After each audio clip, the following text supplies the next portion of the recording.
en lep počitniški dober dan vsem, tudi tebi, Karel, ki nas zopet gostiš na Konjskem vrhu. Ja, tudi tebi, Jana, Žigetu in seveda nam.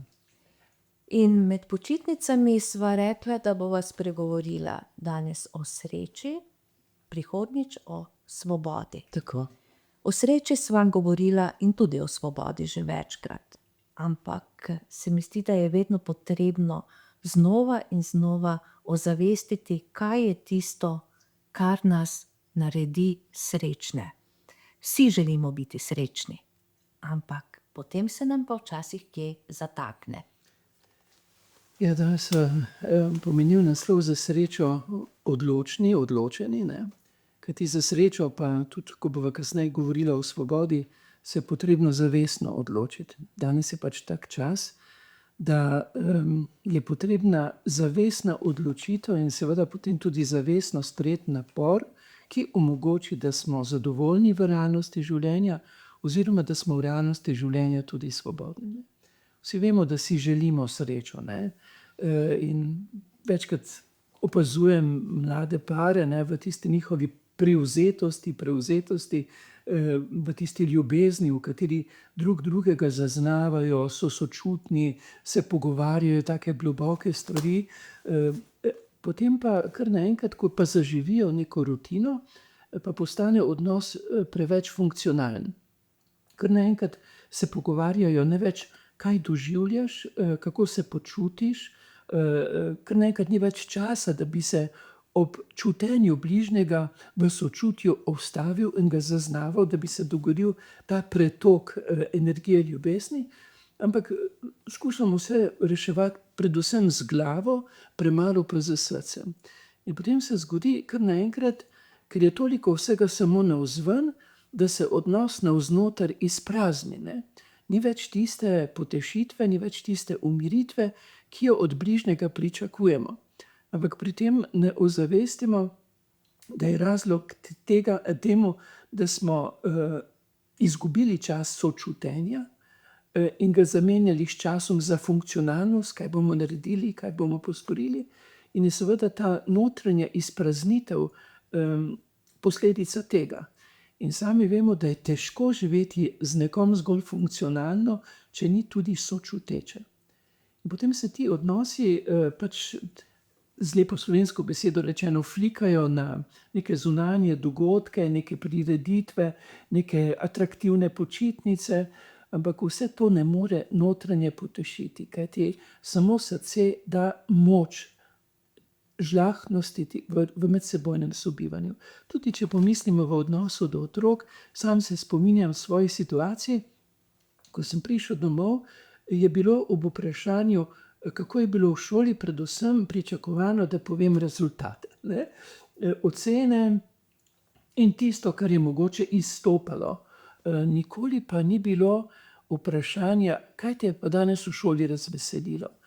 Kateri trenutek ti je bil lep, hudomušen, igriv, kaj te je prizadelo, kako rešiš stisko takrat, ko nisi v krogu družine, kaj te potolaži, kje najdeš moč in oporo, ne? Mi se moramo zavestno, kot sva dali v naslov, odločiti za srečo. To pa pomeni, da se bomo tudi zavestno odločili za tisto, kar dejansko odnos polni tudi z srčnostjo. In ena od takih stvari, ki sva jo že omenila, je, da se zavestno odločimo, da bomo postavljali ne zgolj funkcionalna vprašanja, ampak tudi in predvsem osebna. Osebna vprašanja so pa tista, ne, ko pride žena domov, ko pride mož domov, ko pride partner domov, da ga ti v tihoti zaznaš, ne. Takrat ni dobro, če špila neka muzika, če ima slušalke na ušesih, če ga sliši samo v izrečeni besedi. Ko pride kdorkoli od članov družine domov, mora biti spoštljiva tihota. Zakaj? Ker spoštljiva tihota omogoči zaznavnost, notranje resničnosti. Ker se nismo naučili pogovarjati osebno, bo tudi, če vprašaš otroka, kako je bilo v šoli, rekel dobro, ne. To so naučeni pravilni odgovori. Če ga pa hočeš slišati v njegovi resničnosti, ga moraš pa najprej zaznati. To pomeni, ko bo otrok odgovoril, dobro, veste, ta dobro ne bo zvenel vedno v isti frekvenci. Enkrat bo to vznemirjenost, enkrat bo to radost, enkrat bo to neko drugo čutenje, ki mora v tebi odzveneti. In ko to čutenje odzveni, je na nas, da pred vprašanjem o funkcionalnosti zastavimo vprašanje o doživljajski resničnosti. Če čutimo, da je otrok zapel s svojim glasom v neko zaskrbljenost, otožnost, potem zastavljamo tiste vprašanja, najprej vesel sem, da te vidim, da poveš, rad te imam. Ne? Potem pa rečeš, a ti mogoče danes kaj prizadelo. In če vidiš, da otrok težko spregovori, potem ti najprej o sebi poveš. Veš, mene je danes to pa to prizadelo, ampak sem vesel, da smo zdaj skupaj, da smo družina, da smo ekipa, da lahko ta čutenja med seboj podelimo, da nismo notranje osamljeni. Ne? Veste, otrokom je potrebno zastavljati vprašanja že od malega, ampak tudi odrasli se moramo znati pogovarjati na nivoju odnosne in doživljajske resničnosti. Kajti potem se otrok nauči teh subtilnih, globljih pogovorov in ne bo nikoli notranje sam. Drugače pa bo pač igralec pričakovanih vlog, tisti, ki hoče pač doseči neke rezultate, da bo potrjen, če jih pa ne bo mogel doseči, se bo pa začel na en osoben način lahko tudi umikati. Ne? In mogoče je zdajle poletje, počitnice so, vsi imamo malo več časa, več smo družine skupaj, ravno tisti pravi čas, da ozavestimo, da se ustavimo in da namesto navzven pogledamo na osnoter. Ja, da se zaznamo, da stopimo v razkošje tega stvarstva, ne, v naravo, ker narava sama nas prebuja v to odnosnost. Ne, in potem seveda, da zastavlja, samo to moram zdaj opozoriti, ne, da ne bi drugemu težili pa vrtali, ne, ker to je pa lahko zopet do drugo nasprotje, ko gnjaviš človeka, ne. Zato se zelo dobro je zastavljati vprašanja o doživljajski resničnosti od malega, ker potem se otrok nauči pogovarjati osebno. Če pa ti začneš nekemu najstniku zastavljati osebno vprašanje, ko vstopa v svet lastne osebnosti, lastne intime, dejansko si mu pa odvečen, si mu tečen, ga moriš. Ne, zato ne zamuditi časa. Ne pri vašem odnosu, partnerskem, zakonskem odnosu. Ne. Ljubezen rabi tudi notranje vsebino, sočutje. Ob funkcionalnem se pogovarjati osebno. Meni je kar nekaj družin reklo, da zato izkoristijo večere, ki so za njih sveti večeri. In ko jih povprašam, kako izgledajo ti večeri, ne, in povejo, najprej si pripravimo nekaj za pojesti, potem pa se že pogovarjamo. Medklepetamo najprej o lahkotnih stvareh, če ni res nekaj obremenjujočega, kar je treba dati na plan, ampak zelo pazijo, tako mi rečejo starši, da zastavljava doživljajsko vprašanje, osebno vprašanje, vprašanje o doživljanju življenja, ne zgolj o funkcionalnosti. Ne? In po tistem, ko damo ven iz sebe, sledi tako imenovani v narekovajih obredni del. Takrat, če se je prvočas opravičila, recimo, če bi živel v neki skupnosti, bi gotovo večkrat rekel, hvala, ker ste me danes prenašali, ker sem imel slab dan. Ne?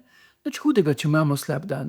Ampak na koncu, da ti razbremeniš situacijo, pač poveš, imel sem slab dan, hvala, ker ste me prenašali. Torej imamo pravico ne samo do lepih, lahkotnih dni, imamo tudi, pridejo dnevi, ki so težki in naši najbližji to zaznajo. Mi pred njimi ne moremo igrati. In zato je zelo fino, če se zvečer, hvala, ker ste me prenašali, oziroma če je bila neumestna beseda, oprosti, ne, tudi to, potem pa zahvala.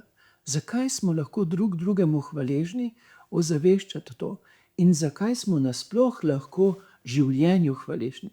Katere so tiste okoliščine, ki lahko postanejo kar samo po sebi umevne? Ne, Mi jih moramo ozavestiti, imamo streho nad glavo. Poglej, danes smo si lahko naredili eno prijetno večerjo, lahko smo sedli za družinsko mizo, imamo drug drugega, nismo osamljeni. Ozaveščati, kajti hvaležnost, veste, ko si ti hvaležen, odpre samega sebe v tisto, kar te krepi, kar ti daje moči, kar je dobro in kar je lepo. In to te napolni z močmi, da se potem lažje soočaš s tistim, kar je pa napor življenja in bo sledilo naslednji dan. Potem pa sledi ali kakšna igra, ali pa, kaj je tisto, kar določeni družinski člani radi počnejo. Še enkrat pravim, začnite to od malega. Starši, babice, dedki, vzemite si čas za odnosnost, kajti ta odnosnost, v kateri je zaznana srčnost, nam daje edine moči, da se lahko soočimo z realnostjo življenja. In družina je tisto gnezdo, v kateri se mora dogajati ta srčna pretočnost, kajti samo to, kar večkrat rečemo, kar osrči, tudi osreči in ta notranjo moč, kot rečemo, sodobno duševno stabilnost, predvsem pa res srčno moč za življenje, v katerem potem lažje prepoznamo tudi kakšne zagonetke kot zanimivo priložnost, ker nismo v njih sami in osamljeni. In to naj bo popotnica za letošnje, ne samo poletje, za vse dni naprej. Ja, za vse dni. Vsak večer je svet in poiščete tisto, kar svetli vaše medsebojne odnose in s tem tudi srce vsakega izmed vas.